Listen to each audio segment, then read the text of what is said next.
میں بہک سکوں یہ مجال کیا، میرا رہنما کوئی اور ہے۔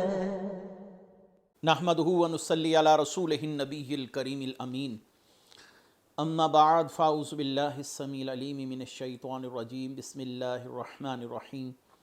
قال اللہ تبارک و تعالی فی القرآن الحکیم، ان اللہ وملائکتہ یصلون علی النبی یا ایہا الذین آمنوا صلوا علیہ وسلموا تسلیما۔ الصلاۃ والسلام علیک یا رسول اللہ وعلی آلک واصحابک یا نبی اللہ۔ اللہ تعالیٰ کی حمد و ثنا سرور کونین جان عالم حضرت محمد مصطفیٰ صلی اللہ علیہ وسلم اور آپ کی جمیع آل و اصحاب کی بارگاہ ناز میں درود و سلام کے نذرانوں کے بعد، قابل صد تکریم و تعظیم میرے دینی اور یقینی دوستو، بزرگ اور بھائیوں، تفسیر اعجاز القرآن کے اگلے درس کے ساتھ حاضر خدمت ہیں، اور آج انشاءاللہ العزیز سورہ بنی اسرائیل کا 11واں رکوع، اس کی تفسیر بیان کی جائے گی۔ اس کے ساتھ ساتھ یہ 15ویں پارے کا بھی 11واں رکوع ہی ہوگا۔ آیت کا نمبر شمار ہے 94۔ اللہ تبارک و تعالی ارشاد فرماتے ہیں، وَمَا مَنَعَ النَّاسَ أَن يُؤْمِنُوا إِذْ جَاءَهُمُ الْهُدَىٰ إِلَّا أَن قَالُوا أَبَعَثَ اللَّهُ بَشَرًا رَّسُولًا قُل لَّوْ كَانَ فِي الْأَرْضِ مَلَائِكَةٌ يَمْشُونَ مُطْمَئِنِّينَ لَنَزَّلْنَا عَلَيْهِم مِّنَ السَّمَاءِ مَلَكًا رَّسُولًا قُلْ كَفَىٰ بِاللَّهِ شَهِيدًا بَيْنِي وَبَيْنَكُمْ إِنَّهُ كَانَ بِعِبَادِهِ خَبِيرًا بَصِيرًا۔ اور لوگوں کو ایمان لانے سے ان کے پاس ہدایت آ جانے کے بعد اس بات نے منع کر رکھا ہے، روک رکھا ہے کہ وہ کہتے ہیں، کیا اللہ نے ایک آدمی کو رسول بنا کر بھیجا؟ تم فرماؤ، اگر زمین میں فرشتے ہوتے جو اطمینان سے چلتے پھرتے تو ہم ان پر آسمان سے کسی فرشتے کو ہی رسول بنا کر بھیجتے۔ تم فرماؤ، اور میرے اور تمہارے درمیان اللہ گواہ کافی ہے، بے شک وہ اپنے بندوں کی خبر رکھنے اور دیکھنے والا ہے۔ یہاں پر اہل کفر کی حالت کا بیان ہے کہ اللہ تبارک و تعالی ارشاد فرما رہے ہیں، کفار کو ایمان لانے کے راستے میں جس بڑی رکاوٹ کا سامنا رہا وہ یہ تھا کہ انہوں نے انبیاء علیہم السلام کی بشریت کو دیکھا، ان کے ظاہری وجود کو دیکھا، اور انہیں اپنی ذاتوں پر قیاس کیا کہ جیسے ہم ایک عام انسان ہیں، ویسے ہی نعوذ باللہ انبیاء علیہم السلام بھی ایک عام انسان کے مشابہ ہی ہیں۔ تو ان میں کیا ایسی خاص بات ہے کہ اللہ تبارک و تعالیٰ نے انہیں رسالت اور نبوت کے لیے منتخب فرمایا؟ یہ وہی معاملہ ہے جیسا کہ ابلیس کا ہوا کہ اس نے حضرت آدم علیہ السلام کے ظاہر وجود کو دیکھا، حضرت آدم علیہ السلام کے ظاہر وجود کو مٹی کا پتلا جانتے ہوئے یا مٹی سے بنا ہوا ایک جسم جانتے ہوئے اس نے کہا انا خیر منہ، کیونکہ اس کی نظر ظاہر پر تھی۔ لیکن جو اللہ تبارک و تعالی نے حضرت آدم علیہ السلام کے وجود کے اندر اپنی روح کو پھونک دیا، روح ڈالی، جو تمام کمالات کی اصل تھی، تو اس روح تک شیطان اور ابلیس کی نظر نہ جانا اس کے لیے حجاب اکبر کا سبب بنا۔ یہاں پر کفار نے انبیاء علیہ السلام کے ظاہر وجود کو دیکھا کہ ہماری مثل ہیں، اور بظاہر ان کا کھانا پینا، گلیوں میں چلنا، ازواج کے ساتھ معاملات، اولاد کے ساتھ معاملات، لوگوں کے ساتھ معاملات، وہ ہمارے مشابہ ہیں۔ تو اس چیز نے انہیں دھوکے میں ڈال دیا۔ اگر یہ انبیاء علیہ السلام کے باطنی کمالات کو دیکھتے کہ اللہ تعالیٰ نے انہیں وحی کے لیے منتخب فرمایا ہے، اور وحی کے لیے جس انسان کا انتخاب کیا جاتا ہے، لا محالہ اس شخص کا اپنے دور کے افراد میں سب سے بہترین ہونا، روحانی طور پر اور باطنی کمالات کے لحاظ سے سب سے فائق ہونا، یہ ضروری امر ہے۔ اللہ تبارک و تعالیٰ نے فرمایا، اگر ہم یہ قرآن پہاڑوں پر نازل کرتے تو پہاڑ ریزہ ریزہ ہو جاتے۔ اب اس وحی کو رسول اللہ صلی اللہ علیہ وآلہ وسلم کا اٹھا لینا، وحی کو برداشت کرنا، یہ رسول اللہ صلی اللہ علیہ وسلم کے باطنی کمالات کی طرف اشارہ ہے۔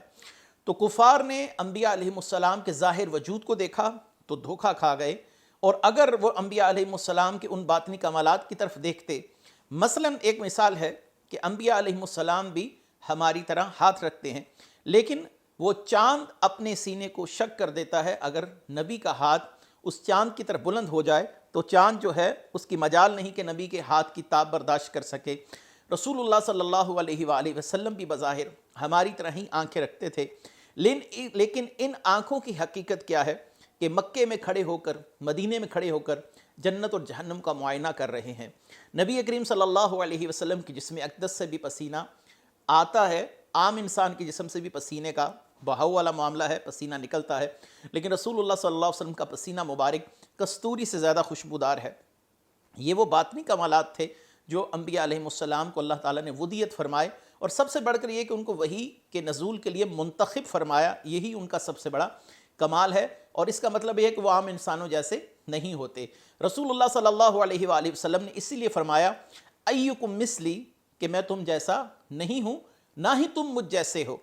بظاہر دیکھنے میں وجود ایک سا ہے، ایک انسان سا ہے، لیکن اندر اللہ تعالیٰ کے جو راز مضمر ہیں، پوشیدہ ہیں، اللہ تعالیٰ نے جو انبیاء علیہ السلام کو باطنی کمالات ودیت فرمائے ہیں، وہ انبیاء علیہ السلام ہی کا خاصہ ہوتا ہے۔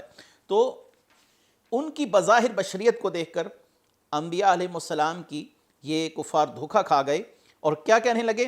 ابعث اللہ بشر رسولا، اتنے بڑے منصب کے لیے اللہ تعالیٰ نے ایک بشر کو رسول بنایا، ایک بشر کو منتخب کیا، یہ کیسے ممکن ہے؟ کاش وہ جانتے کہ اللہ تبارک و تعالیٰ جانتا ہے کہ اسے اپنی نبوت اور رسالت کے لیے کس کو منتخب کرنا ہے۔ وہ اللہ تبارک و تعالیٰ کے انتخاب پر اعتماد کرتے تو وہ کفر کی اس ضلالت میں نہ پڑتے۔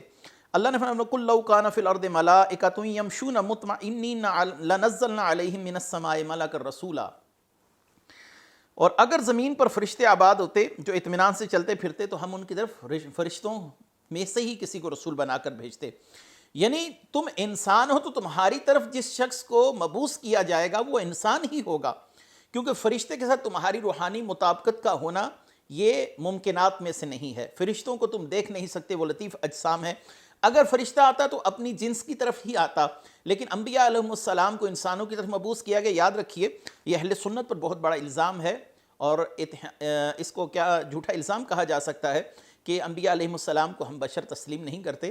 بے شک ہم انبیاء علیہ السلام کو بشر تسلیم کرتے ہیں، اور انبیاء کی بشریت کا انکار یہ صراحتاً کفر ہے، لیکن انبیاء علیہ السلام کی جو بشریت ہے وہ ہماری بشریت سے بہت بدرجہ بلند ہے، وہ ہم جیسی نہیں ہے۔ کسی شاعر نے کیا خوب کہا ہے کہ جیسے پتھر تمام کے تمام جنس نوح پتھر کے اندر وہ برابر ہیں، لیکن ہیرا جو ہے اس کی مثال پتھروں میں کسی اور پتھر کی مثل نہیں ہے۔ رسول اللہ صلی اللہ علیہ وسلم بھی انسان ہے، لیکن انسانوں میں آپ کی مثال کوئی بھی نہیں ہے۔ آپ صلی اللہ علیہ وسلم اپنی حقیقت کے لحاظ سے، اپنے کمالات کے لحاظ سے تمام افراد سے منفرد ہیں۔ تو اللہ تبارک و تعالیٰ نے فرمایا کہ ہم نے جو رسول بھیجا انسانوں کی طرف، وہ انبیاء علیہ السلام کا سلسلہ جو چلتا آ رہا ہے وہ انسانوں سے ہی ہے، وہ انسان ہیں، ہاں باطنی طور پر ان کو اللہ تعالیٰ نے جو کمالات عطا فرمائے ہیں۔ اس بات کی میں تائید ایک قرآن کی آیت سے کر اگلی آیت کی طرف جاتا ہوں۔ قرآن نے کہا قُلْ إِنَّمَا أَنَا بَشَرٌ مِثْلُكُمْ، اے نبی آپ فرما دیجیے میں تمہارے جیسا بشر ہوں، یعنی بظاہر تمہارے جیسا نظر آتا ہوں۔ یوحا الیہ، اللہ تعالیٰ نے مجھے وحی کے لیے منتخب فرمایا، مجھ پر وحی کا نزول ہوتا ہے۔ یہ نبی کے باطنی کمالات کی طرف اشارہ ہے۔ ظاہری تم جیسا ہوں، باطنی طور پر تم سے بدرجہ بلند ہوں، کیونکہ باطنی طور پر میں وحی کا تحمل کرتا ہوں، وحی کو اٹھا لیتا ہوں، وحی کو برداشت کر لیتا ہوں، اور وحی اٹھانا یہ کسی عام انسان کے بس کا روگ نہیں ہے۔ آگے اللہ تعالیٰ نے فرمایا قُلْ كَفَىٰ بِاللَّهِ شَهِيدًا بَيْنِي وَبَيْنَكُمْ إِنَّهُ كَانَ بِعِبَادِهِ خَبِيرًا بَصِيرًا، کہ آپ فرما دیجیے میرے اور تمہارے درمیان اللہ کافی ہے، بے شک وہ اپنے بندوں کی خبر رکھنے والا، دیکھنے والا ہے۔ یعنی حبیب فرما دیں کہ میرے اور تمہارے درمیان اس بات پر اللہ تعالیٰ ہی گواہ کافی کہ جس چیز کے ساتھ مجھے بھیجا گیا میں نے تم تک پہنچا دی، اور تم نے اسے جھٹلایا، دشمنی کی۔ بے شک وہ اپنے بندوں یعنی رسولوں اور جن کی طرف بھیجا گیا ان کے افعال اور اعمال سے اچھی طرح آگاہ ہے۔ ہم نے اپنا کام کر دیا، رسالت اور نبوت کا منصب دیا گیا تو ہم نے اس کا حق کما حقہ ادا کیا، اور تم نے انکار کر اپنی بدبختی کو خود پر لازم کیا۔ تو یہاں پر ہے کہ اللہ تعالیٰ ہمارے درمیان گواہ کافی ہے۔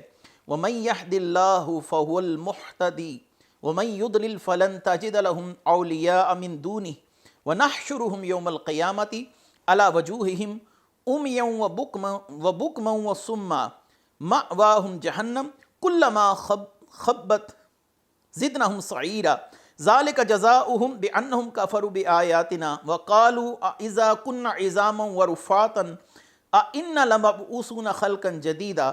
اور جسے اللہ ہدایت دے تو وہی ہدایت پانے والا ہوتا ہے، اور جسے وہ گمراہ کر دے تو تم ہرگز اس کے لیے کوئی مددگار نہ پاؤ گے اللہ کے سوا، اور ہم انہیں قیامت کے دن ان کے منہ کے بل اٹھائیں گے اس حال میں کہ وہ اندھے، گونگے اور بہرے ہوں گے۔ ان کا ٹھکانہ جہنم ہے، جب کبھی بجھنے لگے گی آگ تو ہم ان کے لیے اور بھڑکا دیں گے، یہ ان کی سزا ہے اس سبب سے کہ انہوں نے ہماری آیات کا انکار کیا اور کہنے لگے کیا جب ہم ہڈیاں اور ریزہ ریزہ ہو جائیں گے تو کیا ہمیں نئے سرے سے پیدا کر کے اٹھایا جائے گا۔ اللہ تعالیٰ نے یہاں پر فرمایا من یہد اللہ فہو المہتدی، جسے اللہ ہدایت دے وہی ہدایت پانے والا ہے۔ یاد رکھیے کہ ہدایت کی تخلیق خلق یہ اللہ تعالیٰ کے لیے ہے، جس کے دل میں وہ ہدایت پیدا فرما دے، انبیاء علیہ السلام اس کے لیے ذریعہ بنتے ہیں ہدایت دینے کا۔ نبی بھی ذریعہ ہے، لیکن حقیقی طور پر ہدایت کا داعیہ جو ہے وہ دل میں اللہ کی طرف سے پیدا ہوتا ہے، اور جسے اللہ تعالیٰ گمراہ رکھنا چاہے اسے پوری دنیا مل کر ہدایت نہیں دے سکتی۔ اور قیامت کے دن رسول اللہ صلی اللہ علیہ وسلم کی ایک حدیث ہے سنن ترمذی کی کہ قیامت کے دن لوگ 3 حالتوں میں اٹھائے جائیں گے۔ بعض لوگ پیدل چلیں گے، اپنے افعال اور اعمال کے لحاظ سے ان کے ساتھ یہ معاملات ہیں۔ جب آپ نے یہ جان لیا، اب سنیے یہ حدیث کہ قیامت کے دن لوگ 3 حالتوں میں اٹھائے جائیں گے۔ ایک وہ جو اپنے قدموں پر چلیں گے جیسے ہم دنیا میں چلتے ہیں، اور بعض سوار ہو کر چلیں گے، یعنی جن کے اعمال اللہ کی بارگاہ میں درجہ تقرب پر ہیں، یعنی جو اللہ کے محبوب لوگ ہیں وہ سواریوں پر چلیں گے۔ اور کچھ لوگ اپنے چہروں کے بل چلیں گے، جن کا سر نیچے ہوگا اور وہ اپنے سر کے بل چل رہے ہوں گے۔ اس بات پر صحابہ کرام نے تعجب کیا، یا رسول اللہ صلی اللہ علیہ وسلم کیا ایسا بھی ہوگا کہ کوئی انسان اپنے سر کے بل چلے یا اپنے چہرے کے بل چلے؟ تو آپ صلی اللہ علیہ وسلم نے فرمایا کہ جس نے انہیں قدموں پر چلایا ہے دنیا میں، جو انہیں 2 ٹانگوں پر چلانے پر قادر ہے، وہ انہیں منہ کے بل چلانے پر بھی قادر ہے۔ سن لو، وہ اپنے منہ کے ذریعے ہر بلند جگہ اور کانٹے سے بچیں گے، یعنی وہ سر کے بل چل رہے ہوں گے، ان کے سر نیچے ہوں گے، اور مقام محشر ان کے لیے تکلیف اور اذیت کا سبب ہوگا۔ یہ کیوں ہے؟ ذالک جزاؤہم، یہ جو دنیا میں انہوں نے نافرمانیاں کی، اللہ تبارک و تعالیٰ سے بغاوت کا راستہ اختیار کیا، انبیاء علیہ السلام کی تحقیر کی، ان کی دعوت کا انکار کیا، یا انبیاء علیہ السلام کے وارثان جو علماء کرام ہیں یا قرآن، ان کی دعوت کا انکار کیا، یہ صرف اس وجہ سے ہے کہ قیامت کے دن ان کو اس بات کا معاملہ بھگتنا پڑے گا جو انہوں نے دنیا میں کیا۔ یہ عذاب اس کی سزا ہے، اس کا سبب ہے کہ انہوں نے ہماری آیات کا انکار کیا، مرنے کے بعد دوبارہ اٹھنے کا، زندہ کیے جانے کا انکار کیا، اور کہا کرتے تھے جب ہم ہڈیاں ہڈیاں ہو جائیں گے، پھر ہڈیاں مٹی میں مل کر برادہ ہو جائیں گی، ریزہ ریزہ ہو جائیں گی، پھر ہمیں کون پیدا کر سکتا ہے؟ اللہ تعالیٰ نے سورہ قاف میں فرمایا افعین بالخلق الاول، اے محبوب صلی اللہ علیہ وسلم آپ ان سے فرما دیجئے کیا اللہ تعالیٰ جس نے انہیں پہلی بار پیدا کیا پانی کے 2 قطروں کے ساتھ، وہ ان کے وجود کو از سر نو دوبارہ اس کے لیے اٹھانا کون سا مشکل ہے، کون سی ناممکنات سے ہے یہ بات؟ آگے فرمایا اولم یرو ان اللہ الذی خلق السماوات والارض قادر علی ان یخلق مثلہم وجعل لهم اجلا لا ریب فیہ فابى الظالمون الا کفورا۔ اور کیا انہوں نے نہیں دیکھا کہ وہ اللہ جس نے آسمان اور زمین پیدا کیے ہیں وہ اس پر قادر ہے کہ ان لوگوں کی مثل اور پیدا کر دے، اور اس نے ان کے لیے ایک مدت مقرر کر رکھی ہے جس میں کوئی شبہ نہیں۔ ظالموں نے کفر کے علاوہ کچھ ماننے سے انکار کر دیا۔ اولم یرو ان اللہ الذی خلق السماوات والارض قادر علی ان یخلق مثلہم۔ اس آیت میں اللہ تعالیٰ نے کفار کو جواب دیتے ہوئے ارشاد فرمایا کہ کیا کافروں نے نہیں دیکھا کہ وہ اللہ جس نے کسی سابقہ مثال کے، یعنی کسی چیز کو دیکھے بغیر زمین و آسمان کو پیدا کیا۔ یہ قرآن میں آتا ہے بدیع السماوات والارض، زمین و آسمان کو تخلیق کرنے والا۔ بدیع ایسی تخلیق کو کہا جاتا ہے کہ آپ کے سامنے اس کی کوئی مثال موجود نہ ہو، یعنی وہ کام پہلی بار ہو رہا ہو۔ اللہ تعالیٰ نے زمین و آسمان کو اس کی حیت پر پہلی بار تخلیق فرمایا۔ یہ نہیں کہ اللہ تعالیٰ کے سامنے کوئی پہلے مثال تھی کہ میں نے اس جیسا آسمان بنانا ہے، اس جیسی زمین بنانی ہے۔ تو اللہ تبارک و تعالیٰ فرما رہے ہیں کیا انہوں نے نہیں دیکھا کہ ہم نے زمین و آسمان کو بغیر کسی گزری ہوئی مثال کے بنایا، بغیر کسی مثال کے بنایا. ہمارے سامنے کوئی اس کا سیمپل نہیں تھا کہ ہم نے ایسے بنانا ہے. اللہ تبارک و تعالیٰ نے ان لوگوں کو ایک مثال دی ہے کہ اللہ تعالیٰ اگر زمین و آسمان جیسی عظیم مخلوقات کو پیدا کرنے پر قادر ہے تو وہ ان لوگوں کی مثل اور پیدا کر دے. اس کے لیے کیا بات مشکل ہے, کیا ناممکنات میں سے ہے, کیونکہ زمین و آسمان کے مقابلے میں انسان کی مثل پیدا کرنا یہ آسان ہے. زمین 7 تہوں پر مشتمل ہے اور اللہ تعالیٰ نے زمین کے اندر مختلف خزانے رکھے ہیں, اور زمین کے اندر ایک کشش ثقل ہے جو انسان کو اپنی طرف کھینچتی ہے, اور یہ پاور آف گریوٹی جو ہے انسان اس کی وجہ سے زمین پر چلتا ہے. اور آسمان کو بغیر ستونوں کے کھڑا کر رکھا ہے. یہ اللہ تعالیٰ کی بہت ہی عظیم نشانیوں میں سے ہے کہ اسی کے اندر سورج بھی ہے اور چاند بھی ہے اور ستارے بھی ہیں جو کہ ہوا میں معلق ہے, وہ زمین کی طرف نہیں گرتے. اگر اتنی عظیم نشانیاں اللہ تبارک و تعالیٰ قرآن کریم میں اپنی قدرت پر پیش کر رہے ہیں تو پھر اس کا مطلب کسی انسان کی مثل تخلیق کرنا, انسان تو کچھ ہے ہی نہیں ان تمام چیزوں کی تخلیق کے سامنے, تو اللہ تعالیٰ انسان کو اثر نو کیوں پیدا نہیں کر سکتا.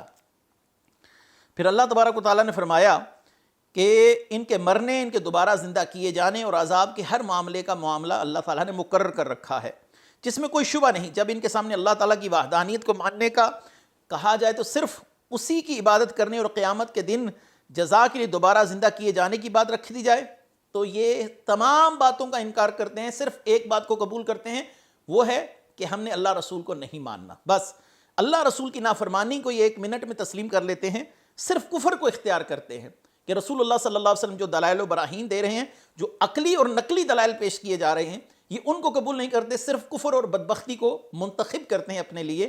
یہ ان کا اپنا معاملہ ہے. آگے فرمایا قُلْ لَوْ أَنْتُمْ تَمْلِكُونَ خَزَائِنَ رَحْمَةِ رَبِّي إِذًا لَأَمْسَكْتُمْ خَشِيَّةَ الْإِنفَاقِ وَكَانَ الْإِنسَانُ قَتُورًا, کہ تم فرماؤ اگر تم لوگ میرے رب کی رحمت کے خزانوں کے مالک ہوتے تو خرچ ہونے کے ڈر سے تم انہیں روک رکھتے, اور آدمی بڑا کنجوس ہے. یہاں پر ایک انسان کی فطرت کو بتایا جا رہا ہے کہ انسان بنیادی طور پر, ذاتی طور پر ہر انسان کنجوس ہے, لیکن جو اسباب ہیں خارجی اسباب, مثلا لوگوں کو دکھانے کے لیے کہ لوگ کہیں گے کہ بڑا غنی آدمی ہے, یا ثواب کی نیت سے, یہ سب خارجی اسباب ہیں. ذاتی طور پر تو وہ کنجوس ہے, لیکن خارجی اسباب اسے ابھارتے ہیں خرچ کرنے کے لیے. یعنی ذاتی طور پر انسان اپنی جیب سے مال لگانا پسند نہیں کرتا. اس کی ایک بڑی وجہ ہے, اس کی وجہ یہ ہے کہ انسان محتاج ہے, اور جو صاحب احتیاج ہو, ہر وہ چیز جو اس کے احتیاج کے ضرر کو دور کرے وہ اس سے محبت رکھتا ہے. مثلا دولت اس کے احتیاج کو دور کرنے والی ہے تو وہ دولت سے محبت رکھتا ہے کہ مجھے کسی کی محتاجی نہ کرنی پڑے, میں اپنی خواہشات کو پورا کر سکوں, اپنے بچوں کی خواہشات کو پورا کر سکوں. تو یہاں پر فرمایا گیا وَقَانَ الْإِنسَانُ قَتُورًا, انسان بنیادی طور پر کنجوس ہے. انسان کے اندر یہ جبلی بات ہے, صرف اور صرف خارجی اسباب کے پیش نظر وہ یہ سارے معاملات کر رہا ہوتا ہے کہ کبھی کسی کو اللہ کی راہ میں دے دیا, اپنی اولاد پر خرچ کر دیا. کیونکہ یہ تمام چیزیں اسے ابھارتی ہیں کہ وہ لوگ کیا کہیں گے کہ اپنی اولاد پر اس نے خرچ نہیں کیا, ان کی اچھی تربیت نہیں کی, ان کو اچھے سکولوں میں نہیں بھیجا, اور مسجد کے لیے اس لیے لگاتا ہے کہ مجھے آخرت کے لیے بھی کچھ سوچنا چاہیے. دین کے لیے کس لیے لگاتا ہے, مجھے آخرت کا سامان اکٹھا کرنے کی ضرورت ہے. اور یہ تمام جو خارجی اسباب ہیں یہ اصل میں اس سے ان مسائل پر ابھارتے ہیں کہ وہ اللہ تعالیٰ کی راہ میں پیسہ لگائے, یا اپنی اولاد پر لگائے, یا دیگر جو یتیم ہیں مسکین ہیں ان پر پیسہ لگائے. تو یہ ہے انسان کا اصل میں معاملہ. اللہ تبارک و تعالیٰ ہمیں عمل کی توفیق مرحمت فرمائے.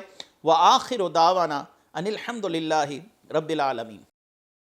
میں بہک سکوں یہ مجال کیا میرا رہنما